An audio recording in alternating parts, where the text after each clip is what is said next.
ADP Zacian with Wait and See Hammer.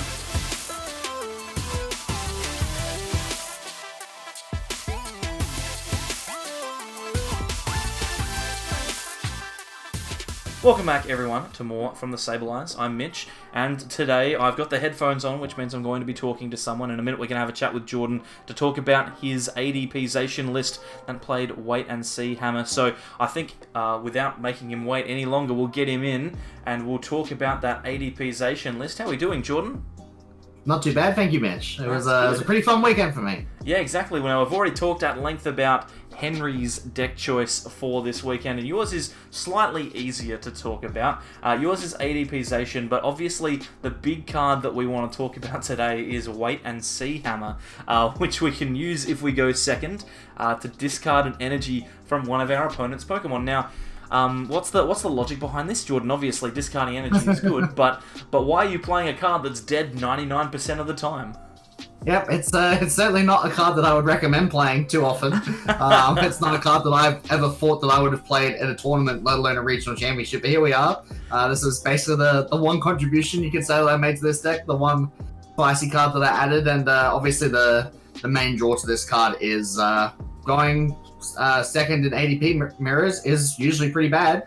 Yep. And with this card, it's less bad. You still have to draw it turn one, obviously, which is the main concern, but there's quite a few ways to try and help out with that. But also just, it's never really a bad card to get on your first turn going second. So a deck like ADP where I'd like to say you probably win like most of the games you go first just because of how busted the deck is already. Yeah. The only games you really lose are the ones where you go second and your opponent gets lucky. And this kind of mitigates that and basically means if I draw this card, I'm effectively going first in many matchups. Obviously good against the ADP mirror, but I'd say there's also a couple other matchups that it's really crucial against. For example, it can be pretty strong against Pikarom if they just go for that attachment past turn one that they usually do. Yep. Gives you a bit of hope that they might miss the turn two full blitz, which effectively wins the game if you haven't won already. And it actually almost came up in my top 4 game with Henry, where I managed to get the Wait and See Hammer on the first turn going second, but unfortunately I actually missed an energy myself, so it kind of didn't matter. So it doesn't matter. But yeah, obviously, momentum is the big thing with ADP Zacian, and I know lots of people are trying to get it to work the other way, playing energy switch so that you can accelerate energy and then maintain your momentum going second. How did you feel the Wait and See Hammer work just in general? Do you think that it's worth considering? Do you think it's stronger than E-Switch? Is it one of those cards where it's going to actually conserve your momentum a lot of the time, or is it just like an interesting one for this tournament that maybe worked out and maybe didn't? I'd say it's a bit of both. It's a good question. I was actually very heavily considering playing either Energy Switch as the 2 off count here or the Wait and See Hammer, which is obviously what I went with, or even playing neither and just playing 2 extra consistency cards, such as like a 4th Jirachi and a 4th Acrobike, which isn't the worst idea in the world. Those were kind of the main things I was tossing up between. The Wait and See Hammer for this tournament specifically, Perth Regionals always is one of the smaller tournaments of the year for us, and this one specifically was probably the smallest Perth Regionals that we've had. It was pretty in small. Quite a few seasons now. So we actually ended up only having 6 Swiss rounds instead of the usual 7 that we have in Perth, or the usual 8 that we have in almost every other tournament. So it was a bit of a tournament where I felt like it'd be a little more risky. Playing a card that effectively is dead isn't so bad when you're only playing 6 games, and I actually had a really funny fortune of having the buy round one, so I actually only had to play 5 Swiss rounds. So you won the first 4 games, when in reality all you did was win 3 games and then ID twice. So that seems I actually fun. went 3-0 at a regional championship, and I was first seed. That's how crazy that tournament was. Easy. So yeah, in this specific tournament, it definitely felt like it was an okay risk to take, considering there was just so few games being played. And what's funny is I actually had very few opportunities to use this card in the whole tournament, because my first round, my opponent wanted to go second because they were playing ability. Oh, when I say the first round, I mean round 2. Yep, round 2. Yep. My opponent playing Ability Zard chose to go second. Fair enough. Because they're playing Ability Zard, so that's fine. I went first. Yep. And then I beat them. They chose to go second again, and they beat me. And then I chose to go first, so I didn't get to go second a single game in that fine. best of 3. Then I was able to use it to win the ADP mirror in round 3. which I is did actually come up really clutch in that game. And then in round 4, which was effectively the last round I played in Swiss, because I was able to ID the last two, I went second in the ADP mirror in both games of the best of 3, and actually missed it on both games, but was still able to clutch out the win. So it didn't, didn't get to use it too much in Swiss, but it did actually come up in almost every game I played in Top Cut, I think. There you go. So it's one of those cards which is obviously dead a lot of the time, but when you do get to use it, it's very powerful. How do you feel about the payoff between, like, obviously Energy Switch you can use at any point during the game, whereas it's probably not as powerful, not as consistent, because you need a bit of a combo to get it to go on the second turn, whereas Wait and See Hammer, you can just slam it straight down. If you go second, it's fine. I'm just going to get rid of an energy guaranteed. Do you feel like that trade-off is justified? As I was saying, I think in a bigger tournament, I would lean more towards the Energy Switch, just because it's going to come up more often than Wait and See Hammer in general.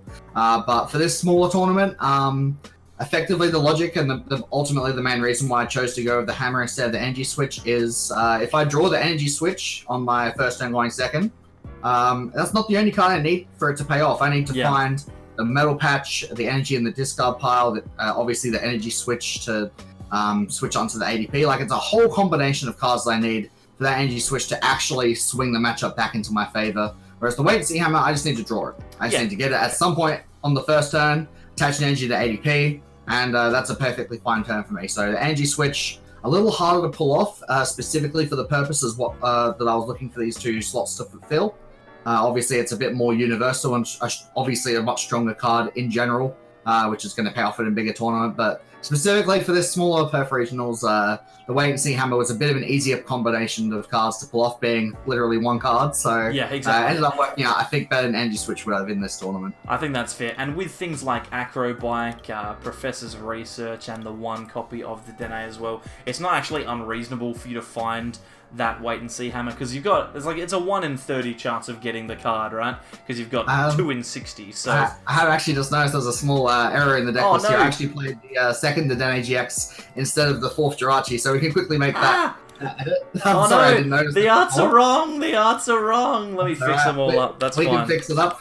But yeah, so I went with the double Dedenne and the double Cherish Ball, trying to just give myself a bit more digging power for that extra hammer. Obviously, I played the bicycles to help out a bit as well. I only cut down to 3, which I think is fine, because that's realistically all I've ever played when I do play Acrobikes, which, if you know me, isn't too often. There's also obviously the Stellar Wishes and just the raw power from Professor's Research, and sometimes if you're desperate you can even just use Custom Catcher for draw. So between all of those different cards, even Primate Wisdom in some desperate times can potentially get you the Wait and See Hammer.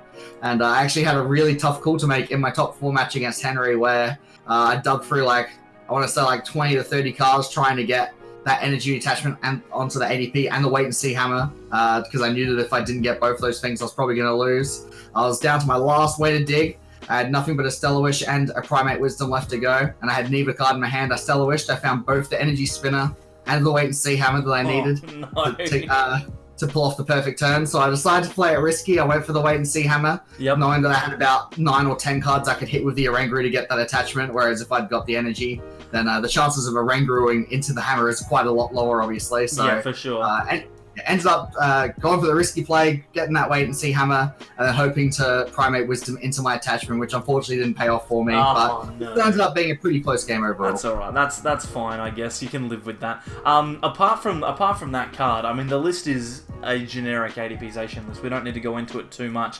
But I will talk very quickly about Absol. I know this was a card that there was a lot of conversation about before the tournament, specifically for things that run that Jirachi engine. How powerful do you feel Absol is, even though most people, this deck including, right, playing for Switch? So obviously Absol, people are going to be able to free retreat out of it 4 times for free, but is it worth playing?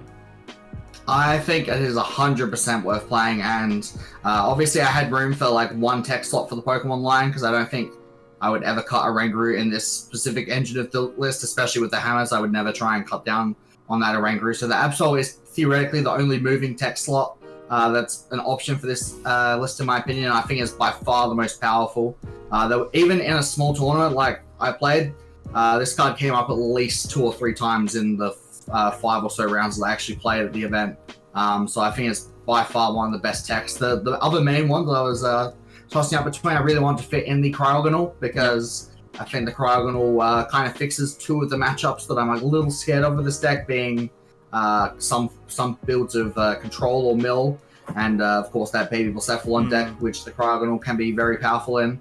Although I felt that the Cryogonal, without playing Big Charm, wasn't as good of a tech against Baby Blacephalon, because I think it's that combination that really screws off Baby Blacephalon in that specific matchup. Yeah. So ended up going with the Absol instead, knowing that it is a card that can screw over well the decks pretty severely if you get it down early enough. And I felt with this turbo engine, I was going to be able to get the turn 1 Absol if I was going for it pretty consistently. Yeah, and one of the cute things that you can do if you do happen to stumble upon Wait and See Hammer is if your opponent does play down 1 energy in something like Ability Zard, you can just Wait and See Hammer that energy off and force them to attack the Jirachi because they have to attach to retreat. So there's a little bit of flexibility with it and some niche plays that you can pull off, and fair enough choosing the Absol. Now there's a ton of other techs as well. You mentioned Cryogonal. I know that Mimikyu's seen play in these decks before, things like Fion as well. Do you feel like you missed any of those extra ones? More Wild GX, which has come up to try and beat off Obstagoon. How do you pick out of all of these different one-of techs? Which one is the one? What do you look for in that one tech?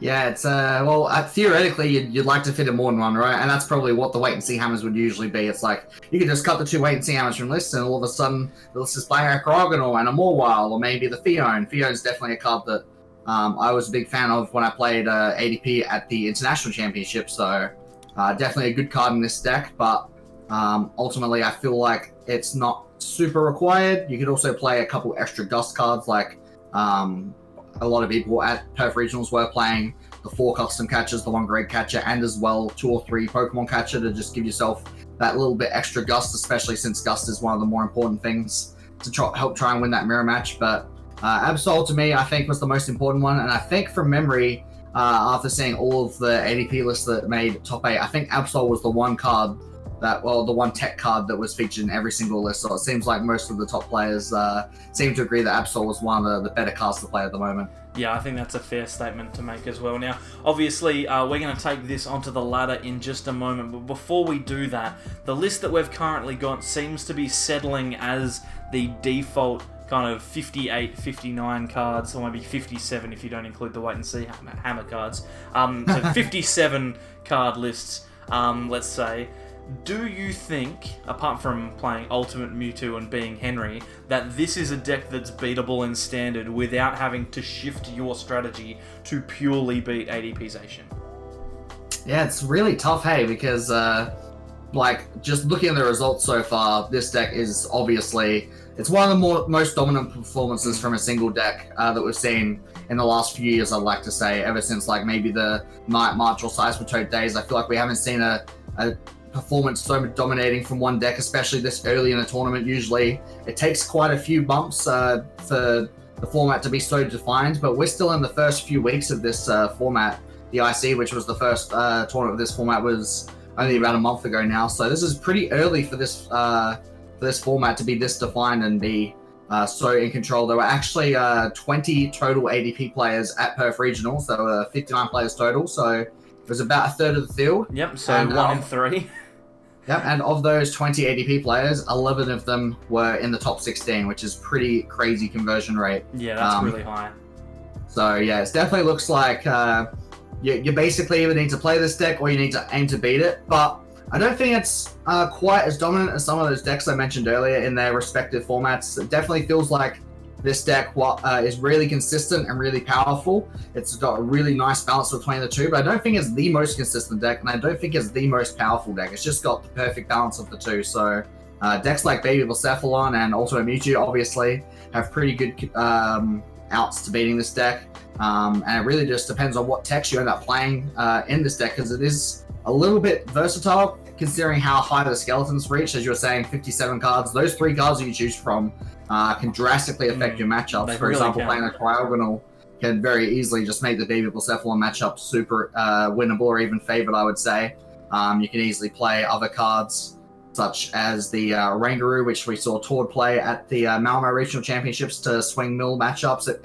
I would argue that there's not a single matchup that you can't beat if you choose to play 1 or 2 techs for it. So that's just obviously going to prove that this deck not only powerful and consistent, but also able to adapt to whatever metagame you're expecting. So definitely, I don't see this deck dropping down from BDIF, but I don't think it's quite to the level where it's like it's the only playable deck. Yeah, and I guess the biggest thing to note is you say, oh, well, it's so easy, like so early in the tournament season. This quarter has really only just begun, but with no more major events likely because of coronavirus stuff going on at the moment, we might have just seen the entire lifespan of this deck just go and it's done, right? Because we don't know what's going to happen when our next set comes out. We don't even know when the next major tournament's going to be. So even though Zacian ADP has been so dominant for the last month, this theoretically could be it. Like, I don't know what's going to happen to this thing. So, but I will say that it is by far the best deck that has come out in the last 4 or 5, or let's not say 4 or 5, 3 or 4 years of Pokemon. Since, like, Sun and Moon blocks started, I don't think there's been a single deck that's been as powerful as this one out of the gate. I can't disagree with that. It's certainly skyrocketed to its place in as best deck in format. Got there very quickly. Often it takes a bit of time before a deck becomes as defined as it has been already. And there is obviously still quite a bit of debate as to what the best player to play is. I think there's a lot of players who still believe that the tactical variation of this deck is still the best one. And I can't really argue with that because I think it's probably the strongest build of the deck. Yeah.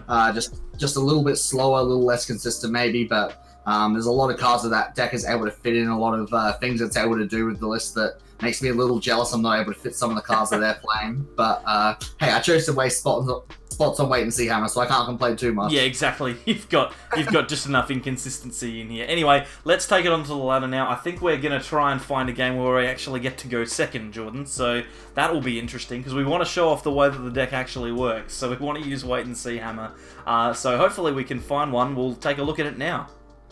Okay, Jordan, we've finally found a game where we are going second. We mulligan, so that's cool. But we've found a game where we're going second because we want to show off the power of Wait and See Hammer. Now, we've managed to find a mulligan, which is a bit disappointing, but our opponent has one as well. And based on those cards, I think we're in a mirror, which is even better. Yes, especially when we are playing the juicy deck. Now, don't get me wrong, this is not a deck where you actually want to go second. No, we would much prefer go first. Yeah, you would definitely still want to go first in the mirror match, and in every single matchup, I'd like to say. But for the sake of this video, I'm certainly not upset with going second here. Yeah, exactly. So we've both had a reasonably good start here. I mean, our hand looks pretty strong depending on how we end up here. Our opponent has a Cherish Ball, so with their Energy Spinner and Cherish Ball, then they're probably going to just be able to grab themselves an ADP and attach. But that's perfect, because if we can find Energy Spinner, we're going to be able to do the thing, Jordan. That's a big if. And they put the water energy down as well, which is really good. We've got a big decision to make here, though. Do we want to play Research or Dedenne-GX to try and dig for this hammer? If we play Dedenne, then we've got an even higher chance of actually finding the Wait and See Hammer. But if we miss it, putting Dedenne down is a huge liability in a mirror match, and it's usually something I like to avoid. So, big decision here. I feel like we can probably just go for the Research, and if we miss the hammer, we miss it. It's not like game ending. Obviously, it's game winning if we get it, but I feel like we'll probably be okay if we don't get it. Yeah, we've got it! So we get to play the thing. We're in a perfect spot here as well because we've got Energy Spinner. We can grab ourselves another water energy out of the deck, so that's not in there for later. We can play some Acro Bikes, and we've still got a Jirachi to play. There's so much stuff to do. We can Intrepid Sword. This is great.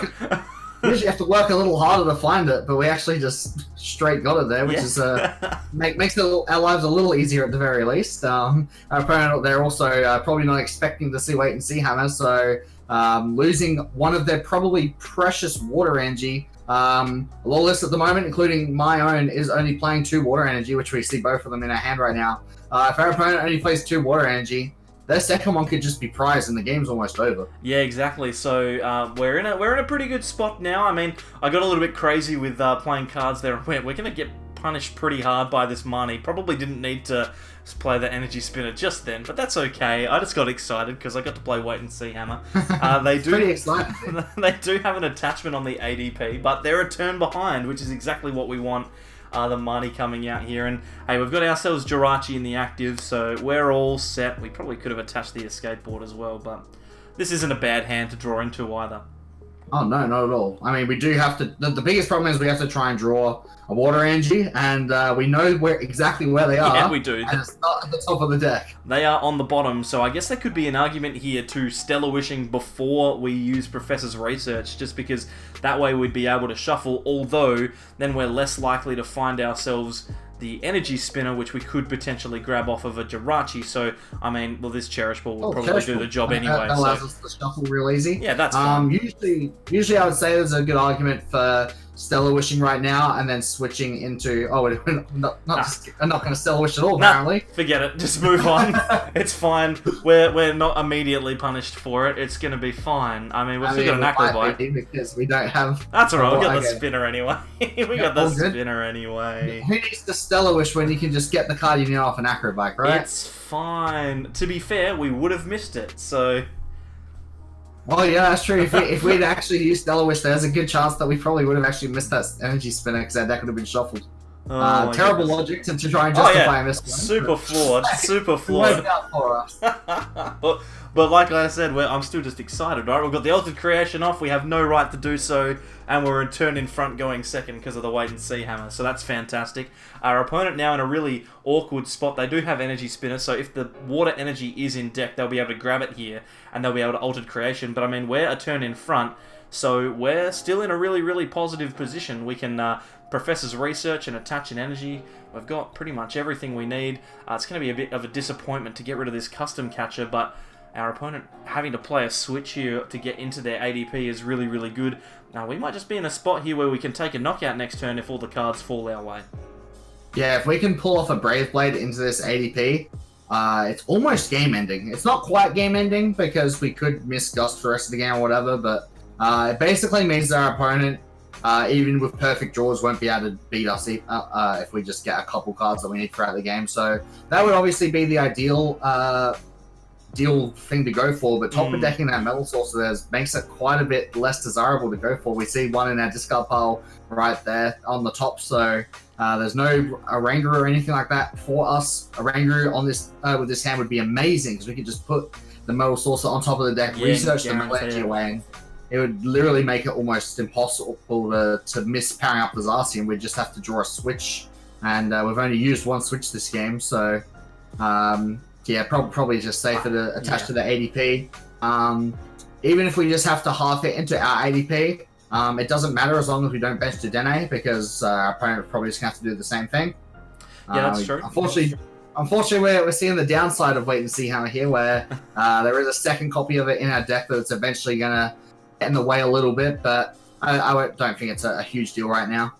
Nah, it's fine, and we've got the Oranguru. We can chuck one of these Metal Energy back into the deck, which is actually a pretty big deal because it means that we can ultimate ray it onto the field, which is good as well. We might grab 3. Well, let's just have a check for a second because we could probably grab.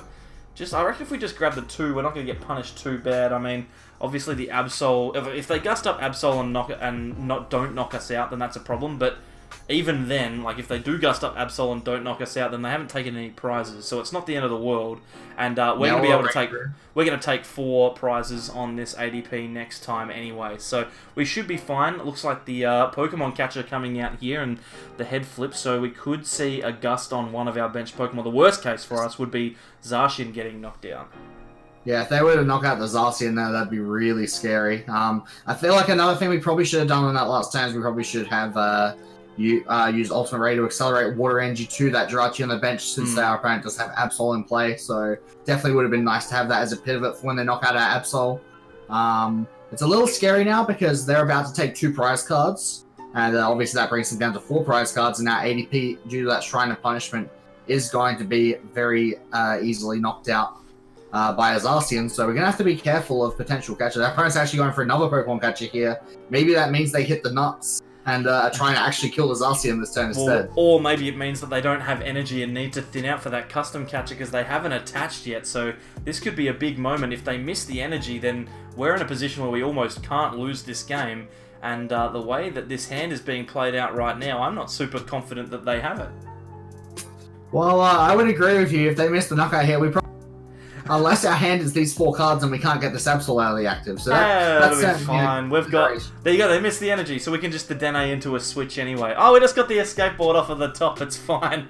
It's fine. Don't attach to that ADP. Don't attach to the ADP. Whoops, that would have been bad. But yeah, think about it. Like, that turn 1 hammer is still affecting the game right now because that ADP would have 3 energy instead of 2 energy. And not only would they have got the first GX attack off, but they would have just got the first knockout then as well. So now all of a sudden we are in a very dominant position, and this time we will grab out that water energy and put it on the Jirachi. Yeah, we won't forget to do it this time. we can't be destroyed by something like a Reset Stamp or a Marnie. About to take 4 prize cards, so our hand's going to be pretty healthy here. Yeah, it certainly is. We've got Switch, Custom Catcher, and Switch of the prizes, so I can't believe that we got out of that Absol. Whoops. Wow, wait. We had Escape Board on the Jirachi, and our other Switch is in the discard already, so that was literally the only card we could have top decked to get out the active there, right? Yep, that was it. So... Well... We're not only getting lucky with the wait and see hammer, we're getting lucky in lots of other ways as well. But I think the point has been made just how powerful that wait and see hammer when it works is. Because, I mean, our opponent here to try and get themselves going is going to have to put down a Dedenne here and attack with a Zacian, which means that we've got a powered Zacian on the bench. We've got one with 2 energy on it. All we need to do realistically is find a metal patch and we're going to be good to go to win this game. So we're in a real cruisy spot now. I think it's pretty much just wrapped up. Well, game is actually on board because our Zacian is knocking out anything on their board. They've got no bench space, so they can't even bench an ADP to try and take a hit. So unless they knock out our Zacian with 3 energy on it, it's literally impossible for us to miss game next turn. So they have to actually hit Gust, knock out our Zacian on the bench with 3 energy, and then hope that we miss Gust of our own or an energy on the bench. And we're currently holding Great Catcher, so we're also forcing our opponent to hit Marnie, so they're going to need a pretty insane turn this turn to stay in the game. It looks and like we also have to get unlucky off of that Marnie. That's true, they've got the Gust, they've got the Switch, so maybe if they play a supporter here, they can get that big turn off.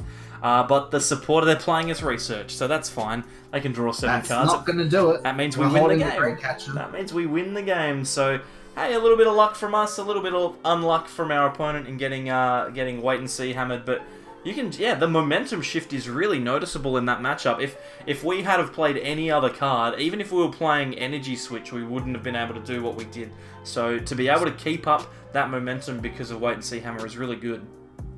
Yeah, no doubt that we would have been in a much weaker spot if that was Energy Switch. We actually saw the Dedenne off the top there, showing that even if our opponent did Marnie us, we would have actually just gotten that Dedenne from the Marnie. Yeah, exactly. So there it is. That's the end, and yeah, definitely worth playing.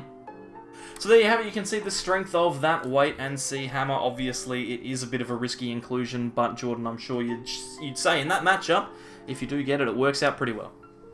Certainly does, and that's certainly a matchup that you should be expecting to see in this format. ADP is by far the most played deck, if not just also the strongest, the most consistent. It's kind of got all the things going for it right now. So this is probably the single easiest tech for the mirror, and it's not going to win it for you every time, but it's going to get you there enough to give you an edge at the very least. Yeah, it changes it from a 50-50 matchup where you have to literally win the coin flip to win the set to giving yourself a chance if you do go second. So thanks, Jordan, for coming along and showing off this little tech for this deck, and congratulations on the top 4 in Perth. Thank you very much. It was, nothing else, it was a very fun list to play. It certainly was fun for us to play on the channel, and I hope you had fun watching it. I'm really stuttering over my words there. I'm just so excited being able to discard energy. It's so fun. If you like the content, then consider subscribing. Click the Sable Eye button in the top right-hand corner of the screen. On the left-hand side, we have some videos that YouTube thinks you'll like, as well as a playlist for more Sword and Shield content on top of my face. Follow us on Facebook and Twitter at @thesableeyes_YT for more. Apart from that, we'll see you all next time for more from the Sable Eyes. Bye.